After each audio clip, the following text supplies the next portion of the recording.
बाळासाहेब ठाकरे.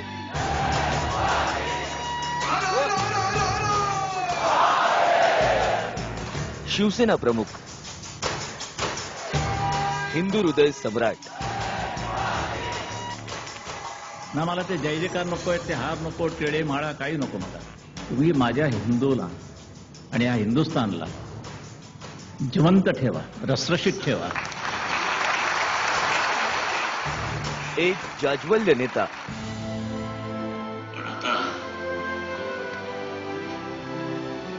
शपथ घेऊनच उठायचं.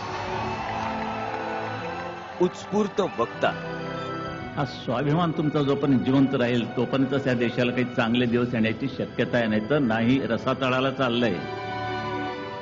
महाराष्ट्रातलं आजवरचं सगळ्यात लोकप्रिय आणि सगळ्यात वादळी व्यक्तिमत्व. हे जी प्रवृत्ती आहे ह्या निधर्मवाद मी मानायला तयार नाही, जाळून टाका. याच करिश्माई व्यक्तिमत्वाच्या बळावर त्यांनी शिवसेनेचा झेंडा उभ्या महाराष्ट्रात फडकवला.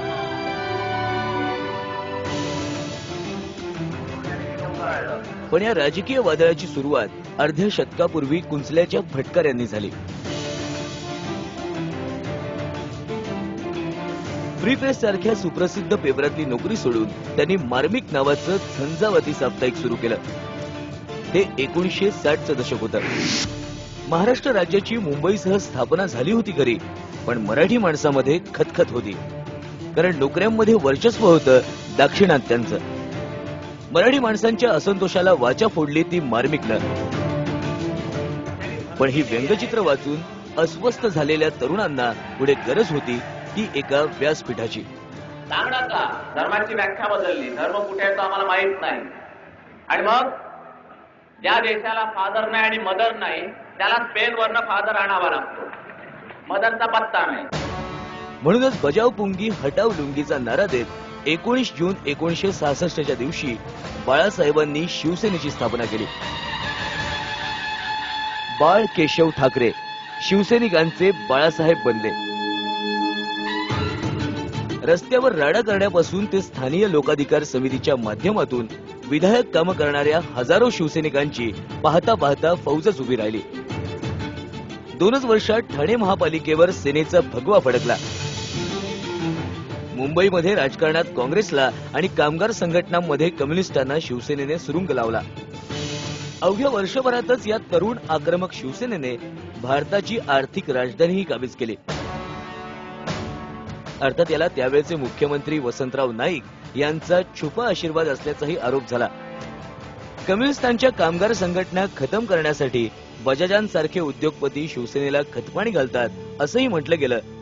पण बाळासाहेबांनी हे आरोप नेहमीच फेटाळले. बाळासाहेबांचं ओघवतं ज्वलंत, प्रसंगी शिवराळ पण शिवसैनिकांची मन पेटवणारं वक्तृत्व हा शिवसेनेचा कणा होता. पण शिवसेनेची लोकप्रियता 70च्या दशकात मात्र काहीशी कमी झाली. कारण बाळासाहेबांनी आणीबाणीला पाठिंबा दिला. त्याचवेळी काही जुने सहकारी पक्ष सोडून गेले. त्यानंतरच्या काळात बाळासाहेब रशियातल्या प्रॅक्टिकल सोशलिझमच्या प्रेमात पडले. मुंबईसाठी परमिट सिस्टम लागू करण्याची त्यांची मागणीही याच काळातली. पण 1984 साली शिवसेनेचा जणू नव्याने जन्म झाला. भिवंडीत दंगल उसळली. बाबरी मशिदीचा मुद्दा पेटत होताच. म्हणून मराठीचा मुद्दा सोडून बाळासाहेबांनी आक्रमक हिंदुत्व अंगीकारलं. जे आमच्या धर्माचा मान राखू शकत नाही तो काय चाटायचा निधर्मवाद. याच अजेंड्यावर शिवसेनेने भाजपशी हातमिळवणी केली. त्यानंतर सेनेची घौडदौड सुरू झाली. 85 नंतर शिवसेना मुंबई ठाण्यापलीकडे उर्वरित महाराष्ट्रात पसरू लागली. बाळासाहेबांचा झंझावात, सामनातले अग्रलेख, मुंबईतल्या महाआरत्या यामुळे अवघा महाराष्ट्र ढवळून निघाला. बाळासाहेबांवर दंगली भडकवण्याचे आरोप झाले. पण 1995 मध्ये काँग्रेसला धूळ चारत युतीचं सरकार सत्तेत आलं. तो बाळासाहेबांच्या राजकीय कारकिर्दीतला सुवर्ण काळ होता. राज्यातलं युतीचं आणि पुढे केंद्रात आलेलं एनडीएचं सरकार मातोश्रीच्या रिमोट कंट्रोलवर चालू लागलं.